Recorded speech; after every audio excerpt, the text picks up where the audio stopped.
लुबुध मधुपैव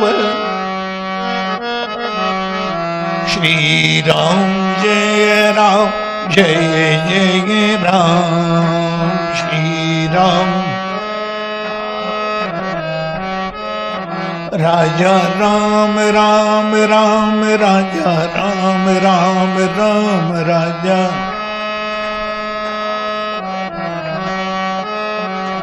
सीता राम राम राम सीता राम राम राम सीता राम राम। राधे श्याम श्याम श्याम राधे श्याम श्याम श्याम राधे श्याम श्याम। बोलो भक्त वत्सल भगवान की। मंगल मूर्ते नमः गणाधिपतये नमः। शांतं शाश्वतम प्रमेयमनघं निर्वाण शांति प्रदम। ब्रह्मा शंभु फणीन्द्र सेव्य मनीषम वेदांत वेद्यम विभुम। रामाख्यं जगदीश्वरं सुरगुरुं माया मनुष्यं हरिं। वन्देऽहं करुणाकरं रघुवरं भूपाल चूड़ामणिं। वन्दे विदेहतनया पदपुण्डरीकं। कैसौर सौरभ समाहृतयोगी चित्तम। हन्तुं त्रितापमनिशं मुनिहंस सेव्यं। सनुमानसाली परपीत परागपुंजं। दुर्वादलन्दुतितनुं तरुणाब्जनेत्रं। हेमंबरं वरविभूषण भूषितांगं। कंदर्प कोटि कमनीय किशोर मूर्तिं। मूर्तिं मनोरथ भवं भज जानकीशम्। यत्र यत्र रघुनाथ कीर्तनं तत्र तत्र कृतमस्तकाञ्जलिं। बाष्पवारि परिपूर्णलोचनं मारुतिं नमत राक्षसान्तकम्। प्रभु समर्थ सर्वज्ञ शिव सकल कला गुणधाम। जोग ज्ञान वैराग्य निधि प्रणत कल्पतरुणां। रामस्य भक्तम परम पवनात्मजं। विप्रावतंशम परम गुण ज्ञान रूपम।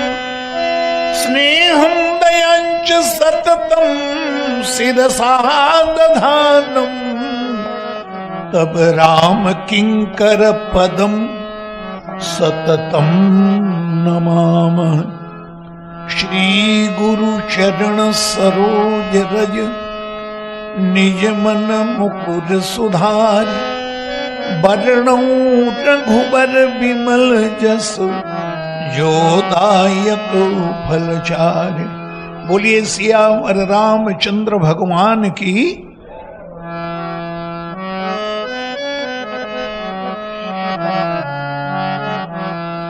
जनक सुता के सुधी भामिनी।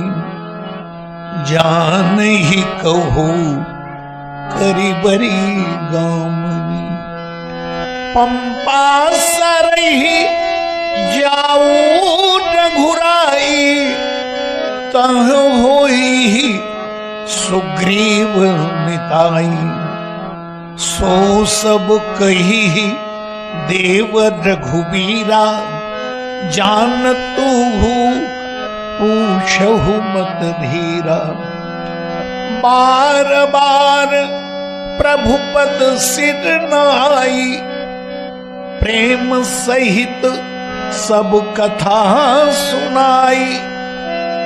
कही कथा सकल बिलोह की हरि मुख, हृदय पद पंकज धरे। तज जोग पावक देह हरि पद, लीन भई जह नहीं फिरे। नर विविध कर्म अधर्म बहुमत, शोक पद सब त्याग हो। विश्वास करी कह दास तुलसी, राम पद अनुराग हो। जातिहीन अघ जन्म मही, मुक्त कीन असनारी। महामंद मन सुख चहसी, ऐसे प्रभु ही विसारी। प्रभु कथा रस के रसज्ञ समस्त श्रद्धालु श्रोतागण बंधुओं, भक्तमयी देवियों,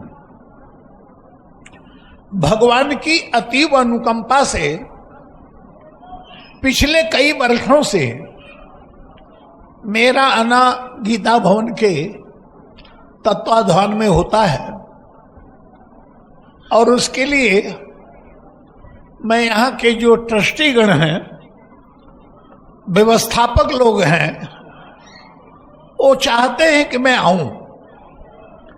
इसके लिए श्री राधे श्याम खेमका जी जो हमारे बीच में अब नहीं हैं, उनका प्रयास था और श्री कृष्ण कुमार जी खेमका उस परंपरा का पालन कर रहे हैं। श्री गौरी शंकर जी मोहता संचालन करते रहे। अब हमारे श्री गौतम जी भी उसी व्यवस्था को अच्छी तरह से देख रहे हैं। श्री कैलाश जी ने मेरी सारी व्यवस्थाओं को सुचारू रूप से संचालित किया। ट्रस्टी गणों के साथ साथ ये व्यवस्थापक लोग जो हैं, इनको भी मैं धन्यवाद दूंगा। और छोटे से छोटा कर्मचारी जो है, उन सबके प्रति मेरा शुभ आशीष है। बड़ी दूर दूर से जो श्रद्धालु श्रोतागण आए, देवियां आई, श्रद्धा युक्त अंतःकरण से उन्होंने प्रभु की कथा श्रवण की। यद्यपि कई लोग मेरे पास वहां आते थे, बोले दिन भर हम लोग थक जाते हैं, आपकी कथा रात्रि में होती है तो कई बार भोजन का समय होता है या कर लेते हैं तो थोड़ा आलस आता है, तो आपका समय कुछ और हो जाए तो हम लोगों को सुविधा हो। तो हमने कहा भाई ये निर्णय करना हमारा काम नहीं है, हम तो एक अभिनेता की तरह हैं, निर्देशक जैसा निर्देश देता है, अभिनेता वही कार्य करता है। तो यहाँ गीता भवन के जो व्यवस्थापक लोग हैं, वो जो समय निश्चित करेंगे और उसी में आकर के हम अपनी बात रखेंगे, अभिनय करेंगे, आपके आगे प्रभु की कथा का प्रसाद बांटेंगे। तो आइए, आज मैंने कुछ नई पंक्तियों का पाठ किया है और ये पंक्तियां उस समय की हैं जब विदेह नंदिनी का अपहरण रावण के द्वारा कर लिया गया। कल के प्रसंग में जो आपने श्रवण किया, भगवान श्री राम और श्री सीता जी का संयोग जनकपुरी की वाटिका में, इसके साथ साथ एक वाटिका और एक वन। श्री सीता जी जनकपुर की वाटिका में प्रथम दर्शन होता है भक्ति स्वरूपा सीता का। महारानी कैकेयी के द्वारा जब वन मांग लिया जाता है तो चित्रकूट में विदेह नंदिनी भगवान श्री राम के साथ जाके निवास करती हैं। इसके साथ साथ एक वाटिका एक वन और है, वो वन है दंडकारण्य का और वाटिका है रावण की अशोक वाटिका। इसमें भी श्री सीता जी का आगमन हुआ।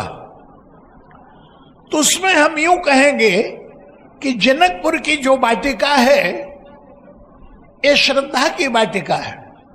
संत सभा चहुदिस अमराई, श्रद्धा ऋतु बसंत सब गाई। श्रद्धा युक्त अंतःकरण से उस समय तो जनकपुर के ललदाओं ने, जनकपुर वासियों ने भक्ति स्वरूपा सीता जी का दर्शन किया। आज यदि हमें भक्ति रूपा सीता का दर्शन करना है तो वाटिका कहां है? तो ये संत समाज जो है यही अमराई है, यही वाटिका है। और श्रद्धा की ऋतु लेकर जब हम जाएंगे हृदय में, झंझावात की आंधी नहीं, श्रद्धा की ऋतु लेकर जब संत वाटिका में हम प्रवेश करते हैं तो हमें वहां भक्ति का दर्शन होता है। और उसके बाद जब महारानी कैकेयी ने वरदान मांगा वन का, तो चित्रकूट में भगवान श्री राम निवास करते हैं, तो वहां भी श्री सीता जी लक्ष्मण जी के साथ, राम के साथ वन में है। तो पूछा गया गोस्वामी जी से कि महाराज ये वाटिका तो श्रद्धा की वाटिका है, ये चित्रकूट कौन सा वन है? तो उन्होंने कहा तुलसी सुभग स्नेह वन, ये प्रेम का वन है। क्योंकि चित्रकूट में 3 चीजें हैं। मंदाकिनी गंगा वहां प्रवाहित होती है, कामेतगिरी पर्वत है, और बड़ा सुंदर सघन जल है। ये हमारे साधना से जुड़ा हुआ है। तो बोले राम कथा मंदाकिनी, जब राम कथा की मंदाकिनी हमारे जीवन में प्रवाहित होने लगे, लेकिन कहां? बोले चित्रकूट चित्तचार है। चित्त रूपी चित्रकूट में भगवान की कथा की गंगा मंदाकिनी प्रवाहित हो तो प्रेम का वन उत्पन्न होगा भगवान के प्रति। तुलसी सुभग स्नेह वन, तो सी रघुवीर विहार, वहां राम सीता विहार करेंगे। तो श्रद्धा की वाटिका से प्रेम की वाटिका में, माने प्रेम के वन में सीता जी का आगमन हुआ। तो गोस्वामी जी से पूछा गया कि जनकपुर के वैभव को, अयोध्या के सुखों को त्याग कर जब जंगल में सीता जी निवास कर रही थीं, तो अयोध्या के और जनकपुरों की सुखों की स्मृति आती थी कि नहीं? गोस्वामी जी ने कहा बिल्कुल नहीं आती थी। कारण? बोले सिय मन राम चरण अनुरागा, अवध सहस सम बन प्रिय लागा। विदेह नंदिनी के हृदय में भगवान के चरणों के प्रति जो प्रेम है, तो सहस्त्रों सहस्त्रों अयोध्या से अवध सहस सम ये बन प्रिय लग रहा है। इसका अभिप्राय ये है कि यदि भक्ति और भगवान हमारे जीवन में है तो चाहे हम किसी भी स्थिति में रहें, जीवन में आनंद ही आनंद है। लेकिन दूसरा वन और दूसरी वाटिका, जब भगवान श्री राम चित्रकूट के वन को छोड़कर अत्रि जी की अनुमति से दंडकारण्य में जाके निवास करते हैं, तो ये वन कौन सा है? बोले संशय विपिन, ये संशय का जंगल है। ध्यान रखिएगा, एक एक बात गोस्वामी जी जो कह रहे हैं, ये संशय का जंगल है। और इस संशय के जंगल में 2 पात्र ऐसे आते हैं, जो एक सीता को पाना चाहता है, एक राम को पाना चाहता है। तो राम को पाने के लिए सुपर्णखा इसी वन में आई है। वो सीता जी की तरफ नहीं देखती है, वो श्री राम को चाहती है। और इसी दंडकारण्य में सीता को पाने के लिए रावण आ गया। बड़ी विचित्र बात है भाई, क्या अद्भुत बात गोस्वामी जी ने कहा है कि जीवन में श्रद्धा की वाटिका हो, प्रेम का वन हो तो आनंद ही आनंद है। लेकिन राम को हटाकर सीता को रावण पाना चाहता है, और सीता को हटाकर सुपर्णखा रावण को पाना चाहती है। तो भक्ति को हटाकर यदि हम भगवान को पाना चाहें तो जीवन में सफलता नहीं मिलेगी, और भगवान को हटाकर भक्ति को पाना चाहें तो भी सफलता नहीं मिलेगी। तो पूछा गया गोस्वामी जी से, महाराज ये संशय का वन है, तो ये वाटिका रावण की कौन सी वाटिका है? बोले मोह विपिन कहूं नारी बसंता, ये मोह की वाटिका है। तो मानो रावण ने कहा कि जनकपुर की वाटिका में तो तुमने विहार किया ही, जरा हमारी अशोक वाटिका में भी तो विहार करो, देखो क्या आनंद है।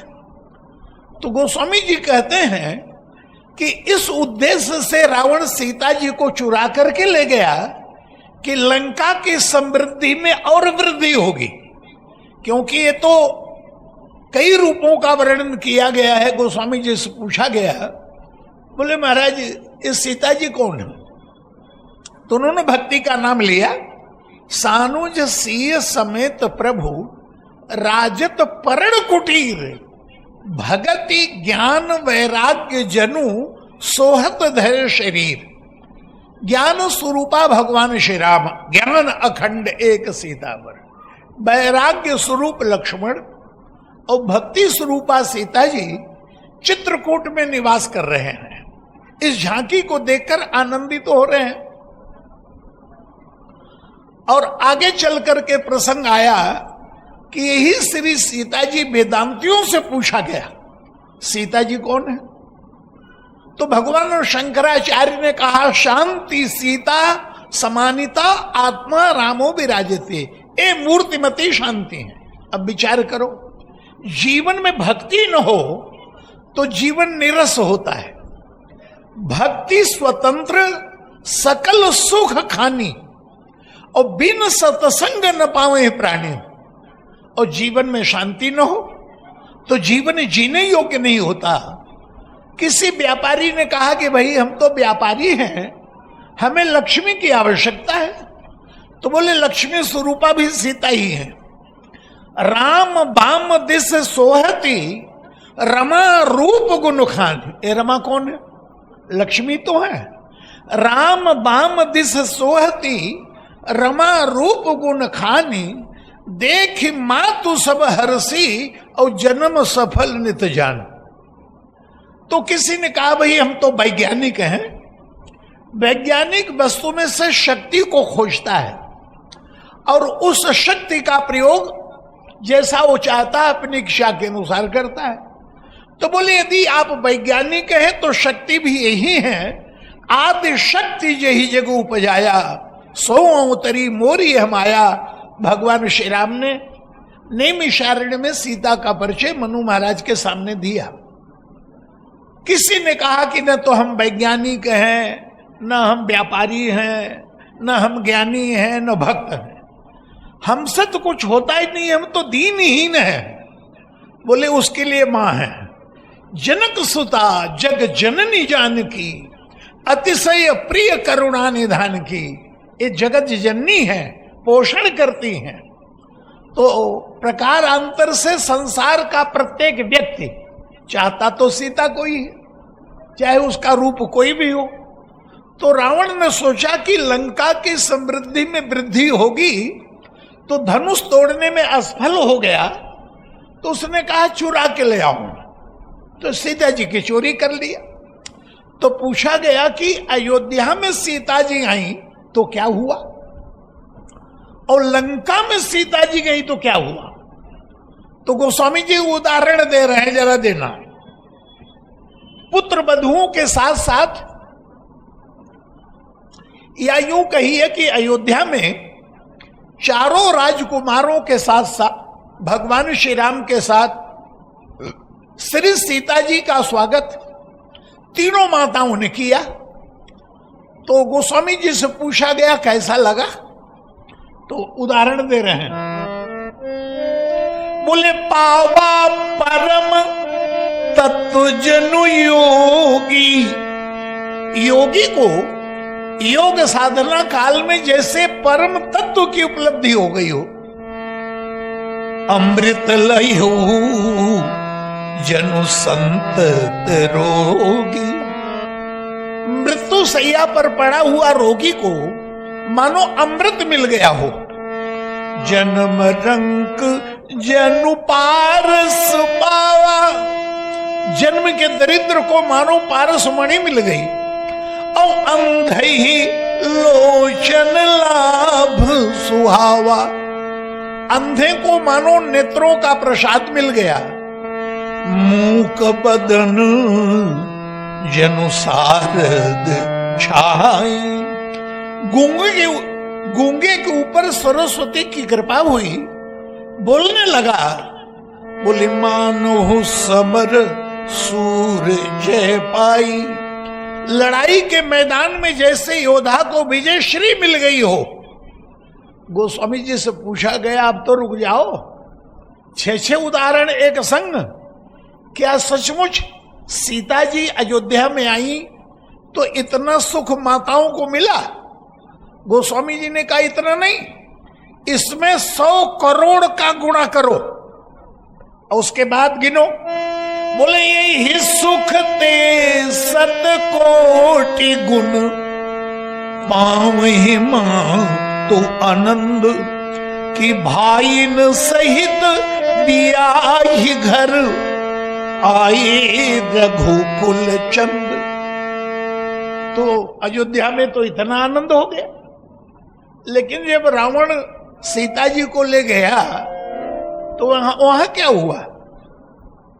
गोस्वामी जी ने कहा कि जो कुछ वैभव रावण ने इकट्ठा किया था, लूटपाट करके, तपस्या करके, कैसे भी वो धीरे धीरे क्षीण होने लगा, क्योंकि श्री सीता जी वो श्रद्धा से तो ले नहीं गया है, श्री सीता जी के ऊपर अधिकार करके भोगने के लिए लेके गया है। अनगणित सुंदरियों के होने के बावजूद सीता के सौंदर्य ने उसे अपनी तरफ आकृष्ट किया और उसने चुरा लिया। बोले परिश्रम से नहीं तो चोरी से। तो जब सीता जी लंका में गई तो रावण तो बहुत बड़ा योगी होगा, क्योंकि अयोध्या में आई तो पहला उदाहरण है पावा परम तत्व जन योगी, तो रावण भी योगी होगा। गोस्वामी जी ने कहा योगी के साथ साथ कुछ और भी था। बोले क्या? बोले अंगद जी रावण की सभा में जब पहुंचे तो अंगद ने अपना पैर जमा दिया। और फिर पैर क्यों जमाया? क्योंकि मंदोदरी ने रावण से कहा था कि आपने ये झगड़ा जो मोल लिया है इसमें सारी गलती आपकी है, अपने पति से कर रही है। जनक जी ने राम के साथ कोई ऐसे ही विवाह थोड़ी कर दिया, उन्हें तो शर्त रखी थी कि जो धनुष तोड़ेगा उसके संग विवाह करूंगा। अरे आप ही धनुष तोड़ करके विवाह कर लेते। तो रावण बात बनाने की कला में तो बड़ा निपुण था ही। उसने कहा मंदोदरी जरा विचार करो, ये धनुष था मेरे गुरुजी का, तो मैंने सोचा कि गुरु की वस्तु को तोड़ करके विवाह करना उचित तो नहीं है, ये तो गुरु के प्रति जो अपराध हो जाएगा, इसलिए जानबूझकर मैंने नहीं तोड़ा। अब विचार करो, जब मैंने कैलाश पर्वत उठा लिया तो धनुष भी तो वहीं था, भगवान शिव भी वहीं थे, पार्वती गणेश जाने कितने लोग थे, उसके सहित उठा लिया, तो अकेले धनुष नहीं उठा सकता हूं क्या? अब मंदोदरी बेचारी चुप हो गई, क्योंकि तर्क ही ऐसा दिया। पर अंगद जी जब सभा में पहुंचे तो उन्होंने इसलिए कह दिया कि तुमने धनुष इसलिए नहीं उठाया कि गुरु जी का था। धनुष यज्ञ नहीं, आज तुम्हारी सभा में चरण यज्ञ कर रहा हूं, और धनुष को तो तोड़ना था, चरण को तोड़ना नहीं है, केवल उठाना है। जो मम चरण सकस सठ टारी, तो फिर ही राम सीता में हारी, सीता को दांव पे लगा देता हूं। कितनी बड़ी बात है। रावण को लगा कि वैसे तो सीता जी मुझे मिली गई हैं, लेकिन ये बंदर कह रहा है कि शर्त पूरी करो तो कानूनी तरीके से मिल जाएंगी, नियम के अनुसार मिल जाएंगी। अभी सीता जी की तरफ से स्वीकृति नहीं मिली है, पर ये शर्त पूरा कर दो तो कह दूंगा कि मैंने तो जीत लिया तुमको, तुम मेरी हो। लेकिन जैसे ही पैर उठाने के लिए चला तो अंगद जी ने तुरंत कहा, अरे बोले मूर्ख, सीता को पाने के लिए बानर का पैर पकड़ने को तैयार है तो राम का ही पैर क्यों नहीं पकड़ लेता कि भक्ति मिल जाए। ऐसा जब व्यंग किया, सोई रावण तिल मिलाया और गोस्वामी तुलसीदास जी ने वहीं पर लिखा, आज रावण अंगद जी का पैर उठाने में असमर्थ क्यों हुआ? योगी नहीं था क्या? बोले पुरुष कुयोगी। अयोध्या में आई तो पावा परम तत्व जन योगी, और लंका में गई तो कुयोगी की उपाधि मिली रावण को। बोले पुरुष कुयोगी जिम उर्गारी, ओ मोह बिटप नहीं सकहीं उपारी। जैसे कुयोगी मोह का वृक्ष उखाड़ने में असमर्थ होता है, वही दशा रावण की है। अमृत लहे जनु संतत रोगी, दूसरा उदाहरण दिया। बोले सीता जी जब लंका में गई, अयोध्या में आई तो मानो रोगी को अमृत मिल गया, इतना आनंद मिला। जब लंका में गई तो वहां अमृत का प्रभाव दिखा क्या? गोस्वामी जी ने कहा बिल्कुल नहीं, बल्कि लंका वालों में जो रोग की कमी थी उसमें वृद्धि हो गई। कैसे महाराज? अंगद रावण की तरफ बड़े ध्यान से देख रहे थे। रावण को लगा कि ये बंदर मेरी तरफ तिरछे तिरछे क्यों देख रहा है। तो रावण ने कहा, बंदर ऐसा क्यों देख रहा है? बोले हनुमान जी ने जो कहा था बिल्कुल ठीक। क्या कहा था उस बंदर ने? बोले संसार में तो अजूबे कई हैं, और 100 कोस की लंका जो है वो तो आश्चर्यमयी है ही है, पर सबसे ज्यादा आश्चर्यजनक है वहां का राजा रावण। कैसे? हनुमान जी ने कहा कि लंका में एक 20 आंख वाला अंधा रहता है। तो देख रहा हूं कि हनुमान जी ने ठीक ही कहा था, उन्होंने तो कहा था अंधा रहता है, लेकिन मुझे लगता है अंधा और बहरा दोनों तू है। क्यों? जिस राम को तू मनुष्य कहता है, बाद बाल बधेऊ यही एक सर, अरे अंधऊ बधिर न कहे यस, नयन कान तब 20। और तू कहता है मैं राम का दूत बनकर, राम का दास बनकर कुल को डुबा दिया। तो हमने तो राम का दास बनकर कुल को डुबाया, और तुम राम का विरोध करके कुल का पालन करने वाले हो। तो हम कुल पालक सत्य तुम, हम कुल घालक सत्य तुम, कुल पालक 10 सिर, अरे अंधऊ बधिर न कहे यस, नयन कान तब 20। तब यहां रावण को उपाधि मिली 20 लोचन अंध। अयोध्या में सीता जी आई तो अंध ही लोचन लाभ सुहावा। और आगे चल करके उन्होंने कहा कि मूक बदन जनु सारद छाई। गूंगे व्यक्ति को सरस्वती ने कृपा की, बोलने की शक्ति प्राप्त हो गई। तो अयोध्या में तो इतना आनंद मिला, कोई गूंगा बोलने लग जाए कितना सुखी होगा। पर जब यही सीता जी लंका में गई तो सरस्वती वहां भी आई कि नहीं? गोस्वामी जी ने कहा आई, पर कब? हनुमान जी महाराज अशोक वाटिका के पत्तों में छिपे हुए थे। तरु पल्लव मह रहा लुकाई, करई विचार करो का भाई क्या करूं। कोई उपाय नहीं सूझ रहा था। इतने में त्रिजटा बोल पड़ी, अरे सीता को डराओ मत।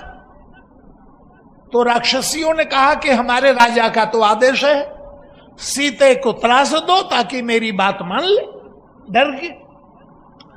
तो त्रिजटा ने कहा कि मैंने एक सपना देखा है। क्या?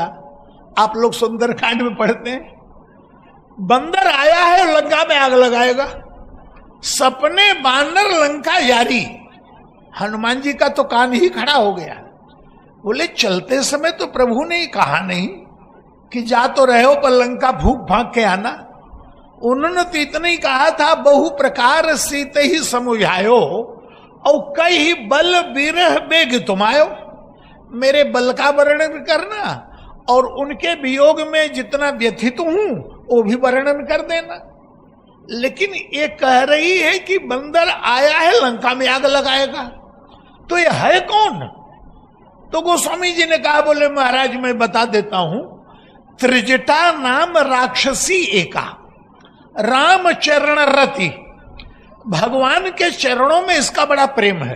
तो मानो संत है, भगवान के चरणों में जिसका प्रेम है, चाहे मनुष्य हो चाहे राक्षस हो, तो संत तो माना ही आएगा। तो हनुमान जी ने कहा, भगवंत ने कहा नहीं लंका में आग लगाना, और संत कह रहा है कि बंदर आग लगाएगा, तो भगवंत की मानू कि संत की मानू? और आप देखिए, यहीं से हनुमान जी ने विचार करना बंद कर दिया। नहीं तो एक एक कदम हनुमान जी विचार विचार करके रख रहे हैं। पहला विचार हनुमान जी ने कहा किया, जब सीता जी की खोज में चले तो भूख और प्यास से बानर व्याकुल हो गए। तो गोस्वामी जी कहते हैं हनुमान जी ने विचार किया, मन अनुमान की न हनुमान, और मरन चहत सब बिन जल पाना, ये तो बिना जल के ही मर जाएंगे। तो हनुमान जी ने बानरों से कहा, भैया ये पहाड़ जो दिख रहा है, यदि हम किसी तरह ऊपर चढ़ जाए तो दूर दूर तक दृष्टि जाएगी, तो कहीं न कहीं तो पानी मिलेगा ही, तो चलो। पर बानर नीचे चलते ही चलते प्यास के मारे मरे जा रहे थे। हनुमान जी ने पहाड़ दिखाया तो और प्राण सूखा। बोले नीचे नीचे चलते चलते ही प्राण बच जाए तो बहुत है, थोड़ी बहुत सांस चल रही तो आप पहाड़ दिखा रहे हैं। अच्छा, एक और बड़ी विचित्र बात है, क्या बंदरों को प्यास लगी, हनुमान जी को प्यास नहीं लगी? तो कहीं अलग चल रहे थे क्या? बोले नहीं, चल तो साथ में ही रहे थे, लेकिन बंदर चल रहे थे धूप में, हनुमान जी चल रहे थे छाया में। तो धूप छाया क्या है? बंदर चल रहे हैं पुरुषार्थ की धूप में, अपने बल की याद करते हुए। देखा, क्योंकि रास्ते में कहीं राक्षस मिल जाते थे तो गोस्वामी जी कहते, कतहु होई निश्चर सन भेटा, तो प्राण लई एक एक चपेटा। और उसकी तारीफ करते, देखा मैंने कैसे लंगड़ी मारी और धोबी पाट मार के मैंने उसको पटका, मैंने अपनी प्रशंसा करते हुए। तो पुरुषार्थ की धूप है। और हनुमान जी चल रहे हैं कृपा की छाया में। एक कृपा की छाया बड़ी विचित्र है। अच्छा, कोई चले खाली मुंह धूप में, मुंह सूख जाएगा, प्यास भी लगेगी। कोई चले छाया में और मुंह में कुछ डाल के चूसता हुआ चले तो उसका रस गले को शीतल करता रहेगा, गला सूखेगा नहीं, होठ सूखेगा नहीं। तो हनुमान जी कुछ चूसते हुए भी चल रहे हैं और छाया में चल रहे हैं। क्योंकि जब बानर चले तो हनुमान जी पाछे पवन तने शरणावा, पीछे प्रणाम किया। जान काज प्रभु निकट बुलावा, बुला लिया। किसी ने गोस्वामी जी से कहा, विचित्र बात है, अरे भक्ति की खोज में इनको आगे रहना चाहिए, ये सबसे पीछे है। गोस्वामी जी ने कहा, पवन तने है ना, व्यक्ति चले और पवन पीछे से लगे तो आगे वाले को बढ़ने में सहयोग मिलता है, तो इसलिए सबको बढ़ाने के लिए पीछे है। तो जान काज प्रभु निकट बुलावा, बुला लिया और छाता दे दिया, ले जाओ। छाता कहां है? बोले परसा शीस सरोरु पानी, अपना भरत हस्त हनुमान जी के माथे पर रख दिया और कर मुद्रिका दीन जनु जाने, मुद्रिका उतार करके हनुमान जी को दे दिया। और हनुमान जी ने मुद्रिका कहां रखी बताने की आवश्यकता नहीं। तो मुख में रखा है तो मुद्रिका के सोने को नहीं देखा, उस मुद्रिका में जो प्रभु का नाम है उस नाम का अनवरत स्मरण हनुमान जी महाराज कर रहे हैं। और राम नाम का दिव्य रस उनके गले को शीतल कर रहा है। और ये माथे पर जो हाथ रखा है, विनय पत्रिका में गोस्वामी जी भगवान से प्रार्थना करते हैं, महाराज बोले कबहु कर सरोज रघुनायक, धरी हो नाथ शीस मेरे। प्रभु, क्या कभी वो दिन आएगा जो आपने हनुमान जी के माथे पर हाथ रखा था, इस दास के सर पर भी रखेंगे? आपके कर कमल कैसे हैं? जी कर कमल की जन आरत, बारक बिबस नाम टेरे। किसी ने पुकारा और आपका कर कमल पहले पहुंच जाता है। आप भले ही बाद में पहुंचो, लेकिन आपके हाथ पहले पहुंचते हैं सहयोग के लिए। जी जन अभय किए जन आरत, बारक बिबस नाम ठेरे। यही कर कमल कठोर शंभु धनु, भंज जनक संकट मेट्यो। यही कर कमल कृपाल प्रीति जो, परम मीत केवट भेट्यो। यही कर कमल कृपाल गीधक, पिंड देई निज धाम दियो। यही कर बाल बिदारी दास हित, कपि कुलपति सुग्रीव की। आयो शरण सभीत विभीषण, यही कर कमल तिलक कीन्हो।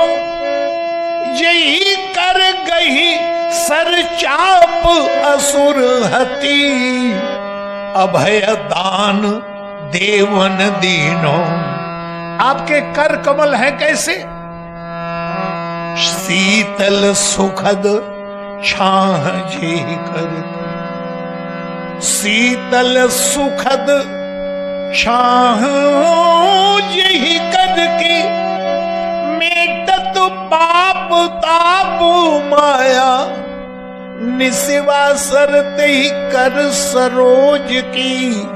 चाहत तुलसी दास छाया। ये तुलसीदास उन्हीं कर कमलों की छाया चाहता है। तो हनुमान जी प्रभु की कृपा की छाया में चल रहे हैं, प्रभु के बल से चल रहे हैं।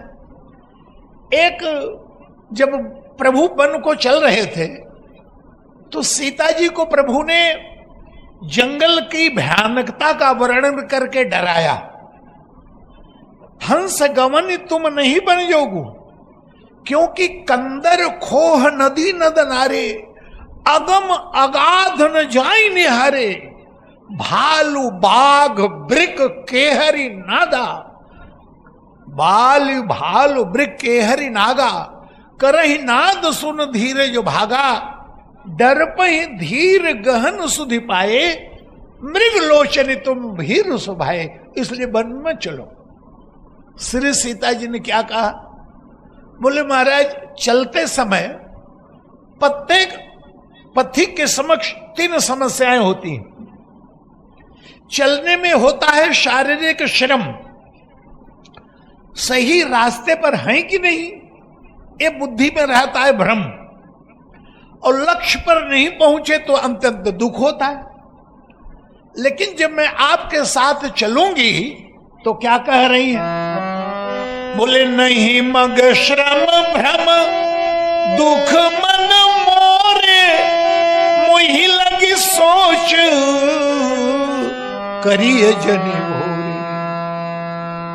बोले महाराज भ्रम उसके सामने हो कि रास्ता सही है कि गलत, पर जो परमात्मा के पीछे चल रहा है उसका भी रास्ता कहीं गलत होगा क्या?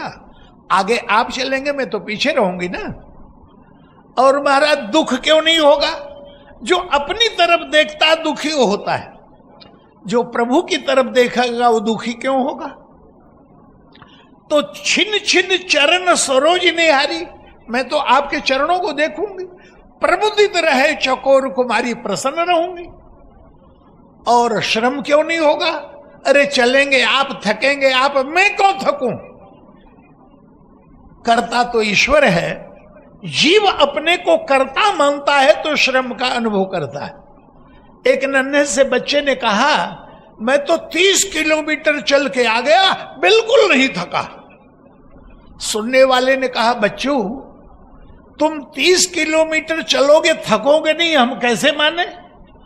तुम तो गप्पी हो और बड़े हो के कितने गपोड़े बनोगे? बच्चे ने कहा मैं तो अपने पापा के कंधे पे आया था। फिर तो वही थकेंगे, तुम क्यों थकोगे? जो प्रभु के बल पर चल रहा है वो क्यों थकेगा? तो श्री हनुमान जी महाराज प्रभु के बल से चल रहे हैं। बानर अपने बल का, पौरुष का प्रदर्शन कर रहे हैं। तो हनुमान जी ने प्रभु से प्रार्थना किया, जो कृपा आपने मेरे ऊपर की है वही इन पर भी कर दो नाथ। तो पहाड़ दिखा तो हनुमान जी ने कहा चढ़ो ऊपर, पर बानर असमर्थ थे तो चढ़ी गिरी, अकेले गए हैं, चढ़ी गिरी शिखर चहु दिस देखा, भूमि बिबर एक कौतुक देखा। हनुमान जी ने कहा कि धरती के भीतर एक गुफा है। हनुमान जी ने देखा कि बहुत से पक्षी उस गुफा में जा रहे हैं। बहुतक खग प्रविशते ही माही, और चक्रवाक बक हंस उड़ाई, ज्ञानी नाम अग्रगण्यम। हनुमान जी ने समझ लिया कि पानी है, क्योंकि जितने पक्षी दिखाई दे रहे हैं सब पानी के पक्षी हैं। चक्रवाक भी वहीं रहता है जहां पानी है, बगुला भी वहीं रहता है जहां पानी है, हंस भी वहीं रहता है जहां पानी है। हनुमान जी ने कहा आ जाओ आ जाओ, पानी मिल गया। बानर सोच रहे थे झरना बह रहा होगा, चल के गटागट पिएंगे। जैसे तैसे ऊपर चढ़े, बोले कहां है पानी महाराज? हनुमान जी ने कहा गुफा के भीतर। तो बानरों ने गुफा को देखा और फिर हनुमान जी को देखा, बोले पानी नहीं दिख रहा है, आप कह रहे हैं गुफा के भीतर। हनुमान जी ने कहा पानी नहीं दिख रहा है, पर पानी के पक्षी दिख रहे हैं। पानी है तभी ये पक्षी हैं, पानी न होता तो पक्षी भी नहीं होते। इसी तरह से ईश्वर है, दिखाई नहीं देता, लेकिन इन संतों को देखने के बाद ये अनुमान लगा लो ईश्वर है तभी ये संत हैं। यदि ईश्वर न होता तो संत रूपी पक्षी भी संसार में न होते। तो फिर उसके बाद बानरों ने कहा एक बात बताओ महाराज, पक्षी भीतर जाते हुए तो दिखाई दे रहे हैं, लेकिन बाहर लौटता कोई नहीं दिखाई दे रहा है। तो सबसे आगे अंगद से और सबसे पीछे हनुमान जी थे। जैसे गुफा में घुसने का समय आया, अंगद जी पीछे हट गए। बोले मैं गलती नहीं करूंगा, क्योंकि हमारे परिवार का पूरा झगड़ा गुफा से ही शुरू हुआ है। न मेरे पिताजी गुफा में घुसे होते, न चाचा जी शिला रखते, न झगड़ा होता, न मौत होती। तो बाप ने गलती की, बेटा तो नहीं करेगा। तो सब बानरों ने कहा हनुमान जी से महाराज जरा आप ही आइए। हनुमान जी कह सकते हैं पहले तो पीछे रखा, मुसीबत पड़ी तो आगे आओ। कई लोग कई बार यही कहते हैं, पहले तो पूछा नहीं, अब पूछ रहे हो, जाओ जाओ, नहीं करता। कई लोग कुड़ते, लेकिन हनुमान जी कहते चाहे प्रभु का कार्य करना है, चाहे आगे रख के करो, चाहे पीछे रख के। तो आगे हनुमान जी हो गए। तो गोस्वामी जी ने तुरंत परिवर्तन कर दिया। किसी ने पूछा पवन तने आगे चले गए? बोले ना, पवन तने पीछे थे। बोले आगे? बोले आगे कह हनुमंत ही लीना और प्रविशे विवर विलंबन की ना। हनुमंत क्यों कहा? हनु कहते ठुड्डी को। मानो बानरों ने कहा कि इंद्र ने वज्र मारा था तो ठुड्डी पे झेला था अपने, कोई मुसीबत आएगी तो आप ही झेलिएगा महाराज, जरा आगे चलो। और वहां गए, वहां स्वयं प्रभा के द्वारा उनको जल भी मिला, फल भी मिला। तही तब कहा करहु जल पाना, खाओ सुरस सुंदर फल नाना। तो हनुमान जी के विचार से बानरों को तृप्ति मिली। लंका में प्रवेश करना है तो बहु रखवारे देखी कपि, बहु रखवारे देखी कपि मन कीन विचार। वहां भी विचार। माता के पास पहुंचे तो तल पल्लो में रहा लुकाई, करे विचार करो का भाई। कुछ विचार ही नहीं उठ रहा है। जब त्रिजटा बोली सपने मारन लंका जारी, तो हनुमान जी ने कहा मैं विचार कुछ नहीं करूंगा, अब जो भगवान कराएंगे वो होगा।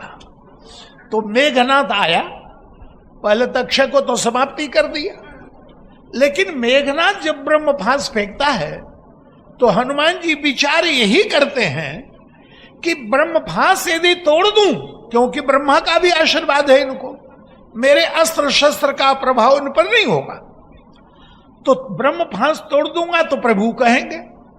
इशारा कर रहा था लंका जलाने की, तो ब्रह्मफास तोड़ने की शक्ति थी और लंका जलाने की नहीं थी। और जब बंध जाऊंगा तो कह दूंगा मैं क्या करता, मैं तो बंधा हुआ था, खुला होता तब ना आग लगाता। और इसलिए जानबूझकर प्रभु कारज लगी कपि ही बंधावा, जानबूझ के बंधे। और रावण के दरबार में जब पहुंचे तो रावण ने कहा, उपदेश दिया हनुमान जी ने, आप सब जानते हैं। तो रावण ने कहा किस उपलक्ष्य में उपदेश है? बोले कल्याण तुम्हारा हो लंकेश, इसलिए। बोले मेरा बाद में तेरा पहले। बेगिने हरो, मुड़ कर मारो से। राक्षस मारने दौड़े। हनुमान जी अशोक वाटिका में वृक्ष उखाड़कर राक्षसों पे टूट पड़े थे, लेकिन यहां राक्षस तलवार लेके आ रहे हैं, लेकिन आगे हनुमान जी ने कुछ नहीं किया। बोले प्रभु जो कराएंगे सो होगा। तुरंत विभीषण आए, नीति विरोध, न मारिए दूता। रावण ने कहा कि हमारे भाई बड़े राजनीतिज्ञ हैं, इनकी बात का हम सम्मान करते हैं, प्राण दंड दूत को नहीं देना चाहिए, नहीं देंगे। तो क्या बोले, आन दंड कछ, कोई दूसरा। अच्छा ठीक, कपड़ा तेल में डुबाओ, घी में डुबाओ, लपेटो, आग लगा दो। जैसे ही आग लगाने की बात आई, हनुमान जी ने कहा सरस्वती आ गई। अयोध्या में भी आई थी और लंका में भी आ गई। सुनत बचन कपि मन मुस्काना, भई सहाय सारद में जाना। और रावण की जो अयोध्या में आई तो वहां उन्नति के लिए आई, और लंका में सरस्वती आई तो रावण के विनाश के लिए। हनुमान जी ने कहा, यदि प्रभु मुझे कहते कि लंका में आग लगाना, तो किसके घर में कपड़ा मांगता, किसके घर में तेल मांगता, और देता कौन? हनुमान जी कहते भैया जरा कपड़ा तेल देना, क्या करोगे? बोले आग लगाएंगे। कौन देगा भैया? तो योजना प्रभु की है, रावण से ही पूरा करवा रहे हैं। तो सरस्वती यहां भी आ गई, लेकिन रावण के विनाश के लिए आई। मानो समर सूर्य जय पाई। और एक बात गोस्वामी जी ने कहा, पावा परम तत्व जन जोगी, अमृत लेहो जनु संतत रोगी, जन्म रंग जनु पारस पावा।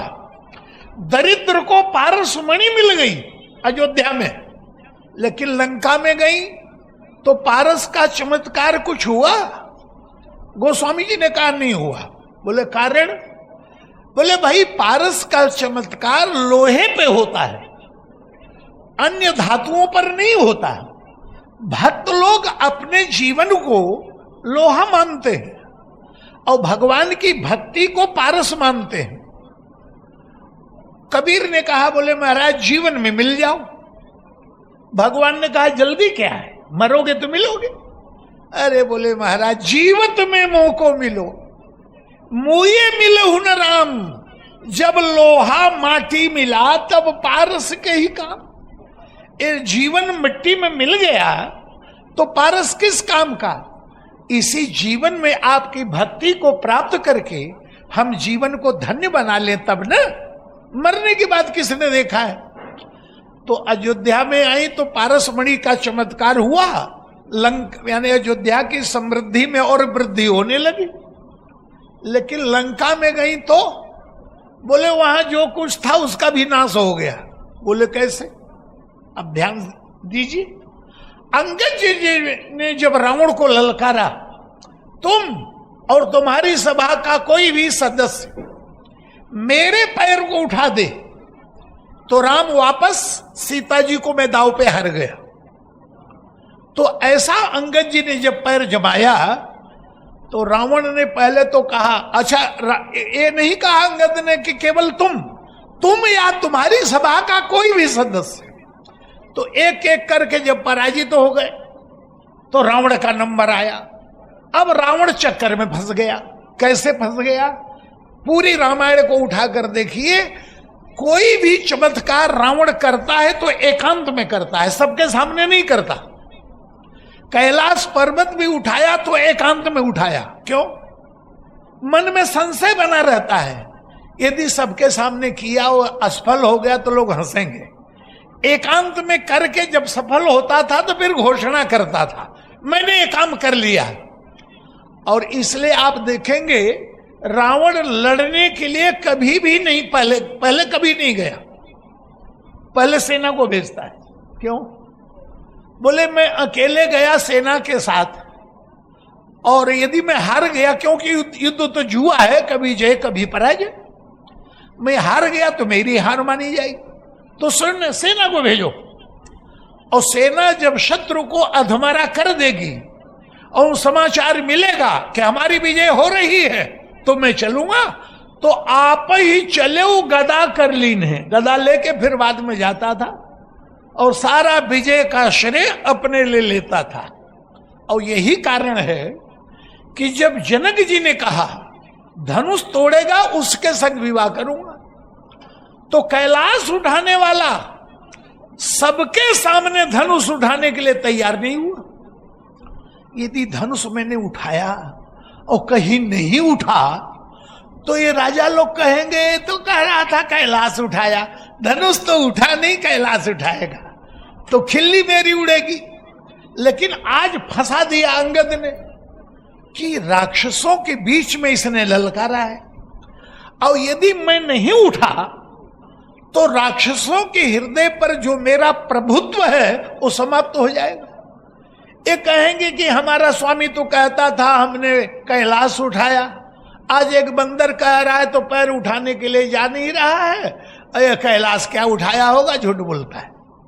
तो आप उठा कप के प्रचारे, जब अंगद की ललकार पर उठा और जैसे ही अंगद के सामने झुका तो रावण का कान अंगद के सामने ही तो होकर के जाएगा नीचे। तो जैसे कान नजदीक आया तो अंगद ने कहा गहत चरण कह बाली कुमारा, मम पद गहे न तोर उबारा, गहसी न राम चरण सठ जाई। अरे मूर्ख नालायक, भगवान का पैर पकड़ ले, बंदर का पैर पकड़ने में कोई शर्म नहीं, तो भगवान का ही पकड़ ले ताकि भक्ति मिल जाए।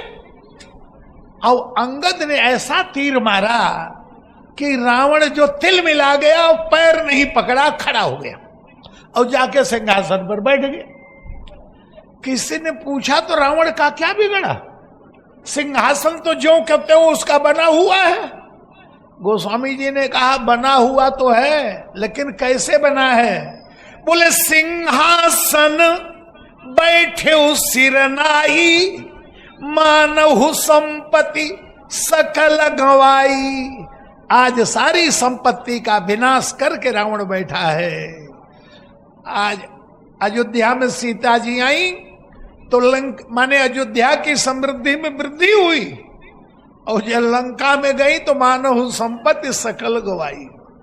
और आखिरी उदाहरण दिया गोस्वामी जी ने, मानव समर सूर जय पाई। अयोध्या में जब ते राम ब्याही घर आए, नित नव मंगल मोद बधाए। बोले लंका में गई तो माल्यवंत ने कहा जब ते तुम सीता हरियाणी, असगुण हो ही न जाए बखाने। उसी दिन से उत्पात हो रहा है, बेटा मारा गया, अशोक वाटिका उजड़ गई, लंका में आग लग गई। विभीषण ने कहा भैया सीता को जल्दी वापस करो, क्योंकि काल रात्रि निश्चर कुल केरी। जय सीता पर प्रीति घनेरी, ये सीता काल रात्रि है, विनाश कर देगी, जल्दी वापस करो। अब एक प्रश्न उठा, सीता जी काली रात्रि है कि उजाली रात्रि?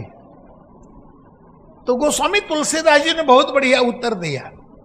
बोले काली रात्रि उजाली रात्रि में क्या अंतर है भाई? जिस रात्रि में चंद्रमा हो वो उजाली रात्रि, और जिस रात्रि में चंद्रमा न हो वो काली रात्रि। तो सीता तो भक्ति है और चंद्रमा कहां है?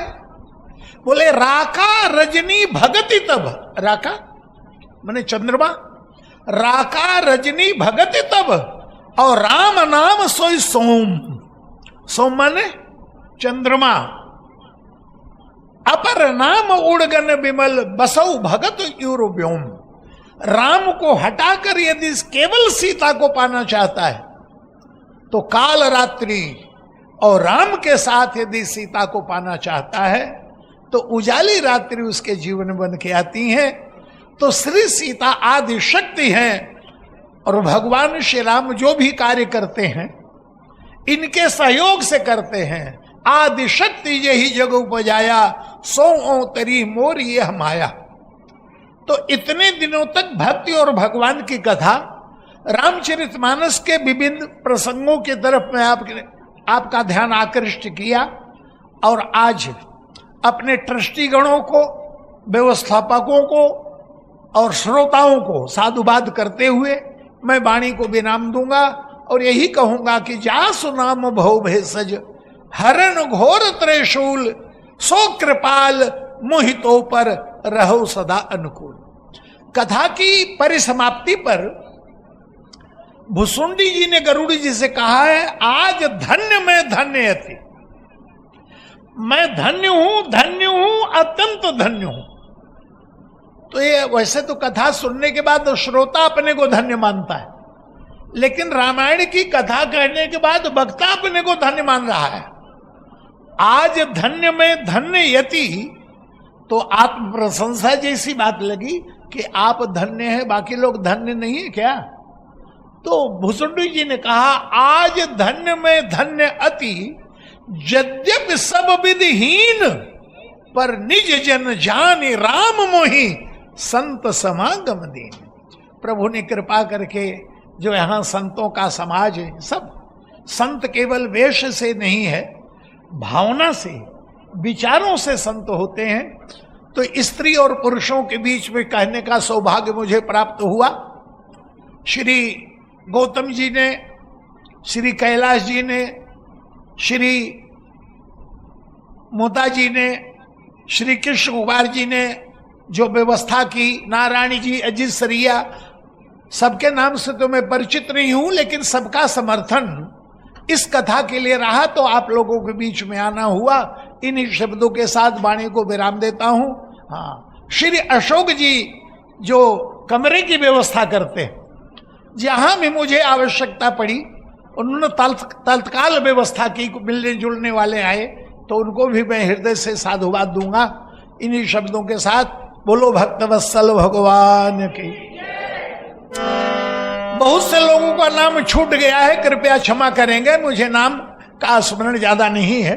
जो ज्यादा संपर्क में आए हैं उन्हीं का नाम मुझे याद आ रहा है। राजा राम राम, राजा राम राम, राम राजा, सीता राम राम राम, सीता राम राम राम, सीता